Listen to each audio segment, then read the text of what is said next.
First మీరు band వేసుకోవచ్చు లేదా లేస్తో టై కూడా చేసుకోవచ్చు, అంటే మీ ఇష్టం. నేనైతే టై చేస్తున్నా. మీరు బ్యాండ్ వేసుకున్నాక కూడా టై చేసుకోండి, ప్రాబ్లం. ఓకే, సో ఇప్పుడు మనము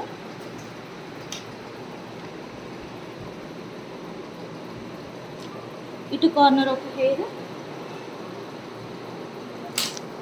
ఇటు కార్నర్ ఒక హెయిర్ సమానంగా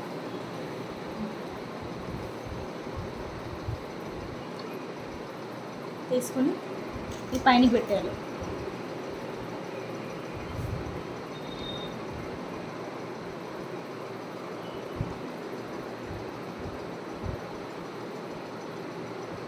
ఒక ట్విస్ట్. ఓకే, పట్టుకోండి.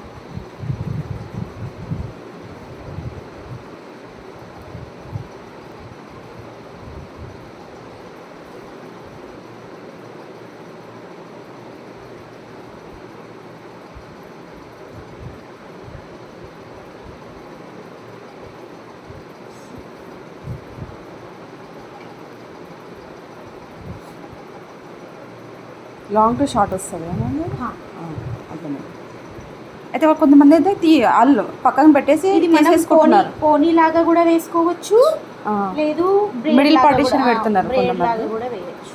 అటు ఇటు లీవ్ చేసి మధ్యలో ఇది పెట్టుకుంటున్నారు.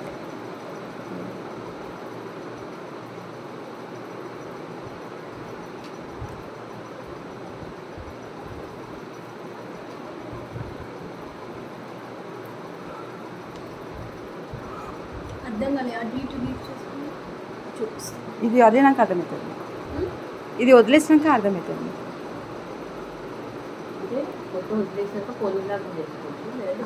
లేదు, ఇప్పుడు ఇది ఉంది కదా, సో ఇప్పుడు నేను ఇక్కడికి స్టాప్ చేసి పిన్ పెట్టేసిన లోపల నుంచి పైకి. ఓకే, దెన్ ఇప్పుడు నేను ఇవి లీవ్ చేస్తాను. సో ఇప్పుడు మనకి ఏంటంటే ఇప్పుడు ఉన్నాయి కదా, ఇది ఇప్పుడు నువ్వు 1 2 3 4 దెన్ ఇది. సో దీన్ని మనము దానికి కర్ల్స్ చేసేసుకొని పోనీలాగా కూడా చేయొచ్చు. ఇదేంటంటే ఫస్ట్ వెడల్పు స్టెప్, నెక్స్ట్ ఇంకొక స్టెప్, నెక్స్ట్ ఇంకొక స్టెప్, నెక్స్ట్ ఇంకొక స్టెప్, ఇలా వస్తుంది నీకు. అంటే బ్లావ్ నుంచి సన్నగా వస్తుంది ఇక్కడ వరకు నువ్వు చేస్తే. సో టోటల్ ఇలా కలిసి వస్తాయి నీకు వెడల్పుగా. ఇది వెస్ట్రన్ పోనీ. ఓకే, ఇప్పుడు మనకు ఇది ఉంది నాకు. ఇప్పుడు ఇన్ని తీసినాను నేను. ఇప్పుడు ఇన్ని తీసిన తర్వాత నేను దీన్ని ఇప్పుడు దీంతో కలిపి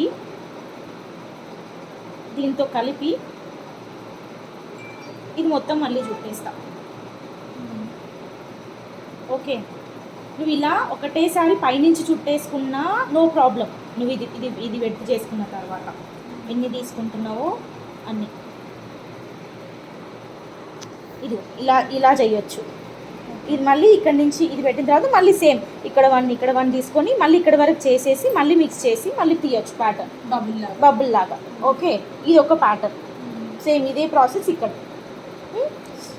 లేదు నేను ఓన్లీ వీటికి మాత్రం ఇది ఓన్లీ దీనికే చుట్టినాను కదా, సో ఇది కింద వదిలేసి ఓన్లీ దీని పైన దానికి మాత్రమే చుడతాను నేను. చుట్టేసి పెట్టేస్తాను. మళ్ళీ దీని పైనుంచి సేమ్ ఇదే ప్యాటర్న్, ఈ కింద నుంచి ప్యాటర్న్ తీసుకుంటాను. సో నువ్వు కింద నుంచి అయినా తీసుకో, పై నుంచి దీన్నే తీసుకో, ఒకటే వస్తుంది. అంటే మీరు ఏంటంటే మళ్ళీ వేరే ఎవరైనా వీడియోలో చూసినారంటూ కింది హెయిర్ వదిలేసినారండి అనేసి మళ్ళీ సో వదిలేసిన దీని పైన దానికి జుట్టినా కలిపి జుట్టినా ప్యాటర్న్ ఇదే వస్తుంది. ఇది లీవ్ చేయొచ్చు, స్ట్రైట్ హెయిర్తో వదిలేయచ్చు, లేకపోతే కర్ల్స్ చేయొచ్చు, లేదా బ్రేడ్ లాగా మళ్ళీ సేమ్ వదిలేసి మళ్ళీ ప్యాటర్న్ రీస్టార్ట్ చేయొచ్చు. కాకపోతే బబుల్ ప్యాటర్న్ ఏంటంటే రౌండ్గా ఒకే దగ్గర వస్తుంది. ఇదేంటంటే నీకు వెడల్పుగా ఇలా షేప్ ఇలా ఫామ్ అవుతుంది. ఇది విమ్లకు ఒకసారి రియల్ హెయిర్ నుంచి చేసినట్టుందండి, ఇన్స్టాలో చూస్తే తెలుస్తుంది. ఇది ఇట్లా వస్తుంది, మళ్ళీ ఇక్కడ ఇంకో ప్యాటర్న్, మళ్ళీ ఇంకొక ప్యాటర్న్, ఇంకొక ప్యాటర్న్ అట్లా లేస్తో అట్లా వస్తుంది. ఇది దేనికి వేస్తారు?